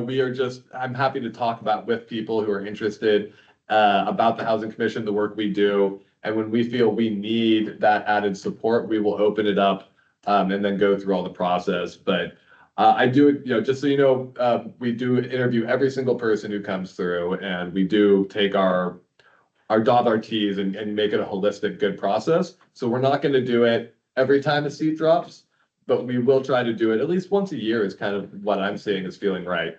And So there is an application that people Yeah. will be made publicly available. We'll put it online Yes. When that time opens. Honestly, it's the Got the commissioners. Yes, it is the commissioner's office that actually kind of runs that whole thing. Yeah. We just ask them to open it up and then attend the interviews pretty much. Their board appointed positions. Yeah. Yes. Yeah. Dave had a question. Dave Bennett. Parker, do you and Sarah have any updates on the raw property on-site sewer study that was done? We have been in talks with biohabitats and our on-site sanitation specialist in our office. We're meeting with biohabitats on Tuesday. I'm happy to send out a email update to you and any other interested parties when there is an update to share at that time. If we have a hard time filling the nonprofit seat, I can apply for nonprofit and open up a member at large too. You know, Briar, I actually found out that you are a nonprofit. We have 2 seats for the nonprofit representation, and you are actually one of them. I swear my email said member at large. It did, but I talked Okay. with Isabel. Isabel was like, "Hey, Briar is actually the nonprofit seat," and had me correct the website recently. So. Okay, well, I'm glad it's not me that's wrong. I can stand wrong as long as it's not me, I'm just kidding. Well, thank you, though. I appreciate that. Okay. Well, Dave, do you want to give us an update on the finance committee? Sure. We're continuing to try to spread the word about the Ag Workers Housing Tax Credit. We have contacted 5 different individuals in the ag industries and have gotten several packets of information out. Most recently, we contacted the owners of the Tillamook Country Smoker. I have not received a response from them. And prior to that, we spoke to the Zweifels about their potential interest. So the word is going out. I want to continue to do more of that. So if anyone has thoughts about who in the ag industries we should contact, please let me know. Great, thank you, Dave. Actually, it moved on to the legislative committee update. I have a one pager for you. It will be posted online for all those people. Online post meeting. Because it was drafted last night. I just wanted, it's a 2-pager of all the bills that are that we're currently tracking that are affecting the housing. Not including, the bill, that I'll have Parker talk about. But just to bring up a few things on the format, it's Senate bill, we identified the bill, then where it currently sits. For example, Senate Bill 51, it's right now in the Joint Committee of Ways and Means. And then just a brief little summary, it supports affordable housing management, and it's distributing funding to the Housing Development Center, Inc. So they actually do on-site property management. A few things to note. There are several items that are going up for public hearing. So on that, for example, Senate Bill 974, it's about final review of engineering plans for residential development, more on the planning side, but that does have a public hearing in the House Committee on May 5th. And another one I kind of wanted to call out was House Bill 2698. It's in the Senate Committee of Housing Development, and it basically establishes a statewide goal for home ownership. So this is something, and it just had a public hearing yesterday. So there is public testimony still open. I think it's open through today. So if anybody's interested, there's a work session on 5/7. And essentially what that does is basically just part of their planning, statewide planning goals on housing to have focus on home ownership as well. There really hasn't been a huge ones that we're like jumping up and down on that we're gonna want to support or testify against or provide testimony. The only one that kind of was alluded to earlier during public comment is one that we will be sending out an email asking for public testimony. We received a draft from Steve just supporting his project on his funding. So I will be actually, I don't know if we want to do that today to ask the commission or take that to executive committee. Let's take that to executive committee and we'll send an email out, I think, for that. We'll send a commission-wide email asking for that support. With the draft letter. Yeah, with the draft letter and the link to click on to submit, and that will go out when testimony is open. Great. So just to reiterate, Steve, the Maker project for the nonprofit does have a $6.5 million capital funding request to the state to do a big lift on this. Like you said, the more funding that gets front loaded into that project, the quicker that project is able to build more doors. We will send out some key points about this. And again, we will send this out when the testimony window opens so that you can then write and submit your letter as soon as you care to. And Steve might also be reaching out to you. He's going to be doing a lot of the reaching out to various stakeholders in the project. So I'm sure Michelle might get an email from him, etc. But for the most part, that will be your guys' part is choosing how much to engage with that on your own. Great. And I guess a couple more just quickly on some bills. I just wanted to bring up a Senate Bill 58. It's a Senate committee. It's right now in the Senate Committee on Finance and Revenue. It has a pilot program for ADUs where 10 counties would get $1 million with a max $20,000 per residence. To build ADUs either in an urban growth boundary or rural residential area.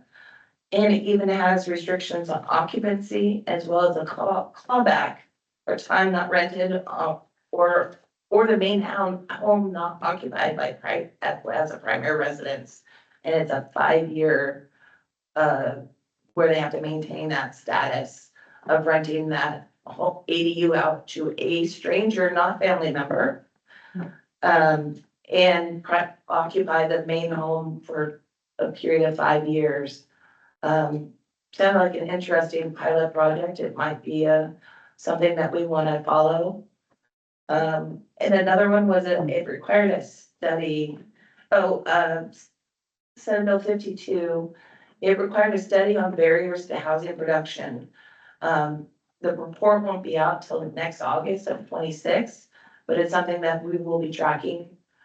And then kind of give me a quick summary. There is some money out there for pre-development for affordable housing, not necessarily, and there's some good bills out there on system development charges with some guaranteed program with the Housing Community Services Department. That's a deferment program. This is a very powerful tool. It Yeah. allows people to pay their SDCs at occupancy instead of at the beginning, so when they have cash flow.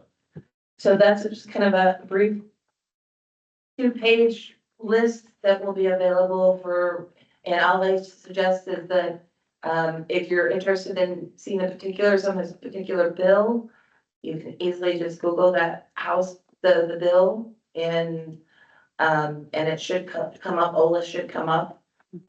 If you need to, you put 2025 in the search. Year in. Yeah. Put 2025 in the search, and you should get a direct link to this, or to this summary kind of homepage for that particular bill.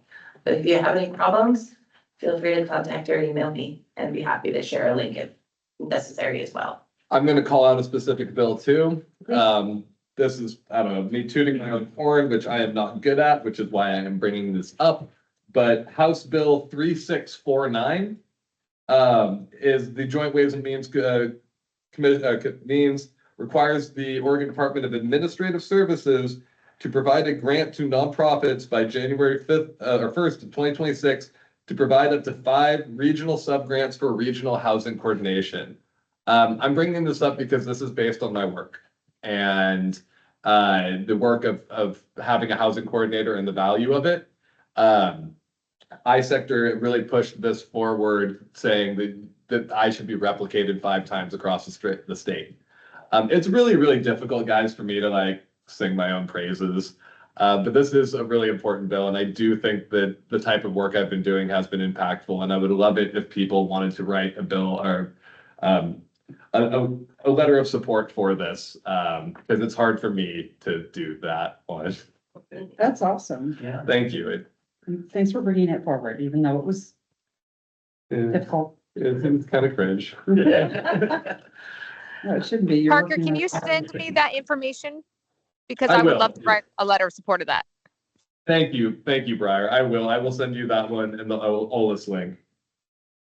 On the legislative committee, just another thing, I stumbled into the fact that the Oregonian has a bill tracking function. So if you can, I stumbled into it. I can't tell you how to get in there other than Googling it, but if you put in the bill name and year, it'll tell you where it's at in committees and whether or not it's died or passed or moving on to a hearing or whatever. It's pretty cool. You know what? I will try to find the time to make a little video, just a screen capture of like how to use OLIS, like what other bill trackers are, what does it look like, how to get an RSS feed so you're getting updated the moment it gets into committee, etc. I'll do a little how-to, either a document or a video. I'll see what's easiest. That's awesome. But I think that's a good one, and we'll put that into the onboarding book as well.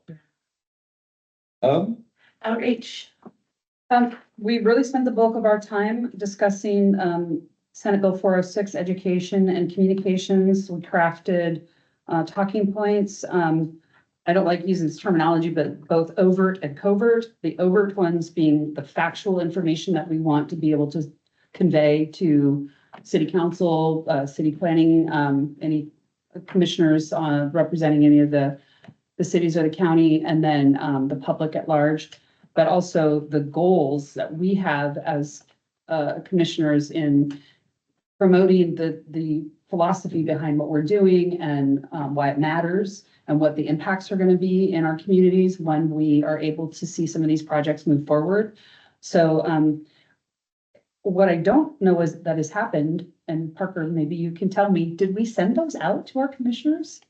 I feel like we didn't. I think they're just sitting there in base camp. Hope not. I will. So I wasn't sure if this is my fault because we didn't communicate as to whose responsibility it was going to be to share those out. And the hope was that they would get shared out before today's meeting. The great news is your timing would be perfect, especially because I believe Megan Carpenter has the city of Tillamook here. Meetings tonight. Evening. Okay. Yeah. I will send them out today if they have not been. Well, and that was the other thing we discussed is who's going to be at which meetings and what's the cadence of meetings that are coming up.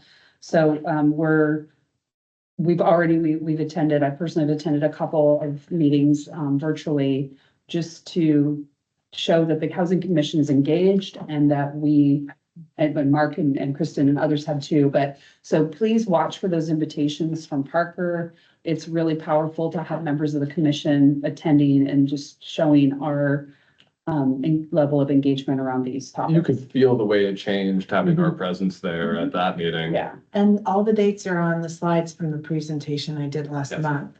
So you can Great. use those and then Parker maybe reach out to the cities to confirm. I think most meetings are at 7, but there are some nuances to that. I will do my best to get as much information about the meetings and who, where, when, why as possible, promptly today. And then Parker, if you are on for development committee. Yep, I'll go, but I want to make sure that Dave gets a chance for, oh, no, but Dave gave us finance committee. Okay, great. Wow, we are on time. You have 4 minutes. I can do that. Okay, so, development committee, it's going to be reforming around the housing, production strategy work. I know we haven't brought up HPSs in a while, but the housing production strategy, again, going back to 2001, 1537, those tools that are allowing us to look at UGB expansions and everything. The core of that is preparing the strategy for how your area, your city, your county is going to meet your 20-year-long housing needs.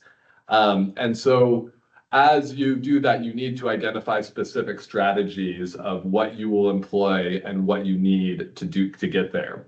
And this is something the rest of the state is kind of wrapping up right now. But as part of 406, we have a extended timeline on it. So in the past, I've brought people, kind of examples of like, here's the city of Gresham's housing production strategy, or Monmouth, or wherever, Hillsborough. But we are now going to be starting this work, and the development committee is going to be where we kind of base this work out of. So I will be reforming the development committee over the next couple months. And I hope to have a good update for when and how we're going to kick off the housing production strategy work. Right, and with that, so I'll be applying for that DLCD technical assistance grant so that we're not using our funds or using them as little as possible to help do the work, because we do have Senate Bill 406 and we are in that category of communities and cities. They will actually prioritize our needs over others. So it actually puts us in the driver's seat to be more effective in leveraging funds to help. Part of the work that I've done is there's a lot of communities that are interested in helping with this work, and it's twofold. One, to help create housing opportunities, but two, to use this upcoming process as a platform to voice needs, especially for things like infrastructure. So you will be hearing from some of our water and sewer districts who would love to participate in this work, in hopes of using that also as an opportunity to get attention to their needs to help maintain or expand their infrastructure through financial resources and support that walk hand in hand with our efforts to put more housing on the ground. So you got a lot of people that are going to be interested in that development committee. Once this work is done, hopefully we'll get that grant to get some technical support Yeah. to help do the work. Well, I think that those are great targets for the development committee, just like you said, the water districts, the sewer districts, places that really need a platform to participate in this as well. I would call them reluctant partners. Okay. And what I think one of the most effective things that the commission and the county can do is bring them into the process and show through that process that we want to support them and make sure they get what they need so we can see the housing we know we need. I think we've missed some funding opportunities in the past because we weren't collaborating more intentionally. So Having 406 and being part of these middle housing efforts statewide, one of the surprises for me has been is I did not realize the prioritization that will give us moving forward in all of our work. So that's exciting. That was not made known up front. By the next short session, we will be positioned very well, especially if we really put the work in now, to get some big infrastructure left this time. it's exciting. That's great. Yeah. Now, can we, well, I guess the last thing on our agenda is there any member of the public that wants to make comment before we adjourn?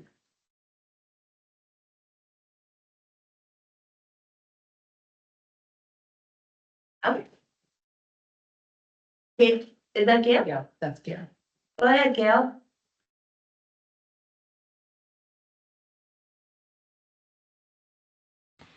Sorry, having trouble unmuting. I just want to propose something, or not necessarily propose it, but bring it into light because it's something that I've been doing internally, which is instead of saying Housing Production Solutions Fund, I say HOPS because it's a nice, easy thing to do, and it spells out nicely. And anyway, I just wanted to raise that. That's all. I like it, Gail. That's my favorite public comment I've ever heard. Come back to the outreach committee and use those mad skills. Thank you all so much. All right. Well, our next meeting is on June 5th at 9 o'clock here at the port or online. So I think we're gonna move to adjourn at 11:01. Move to adjourn. Thanks. Bye, guys.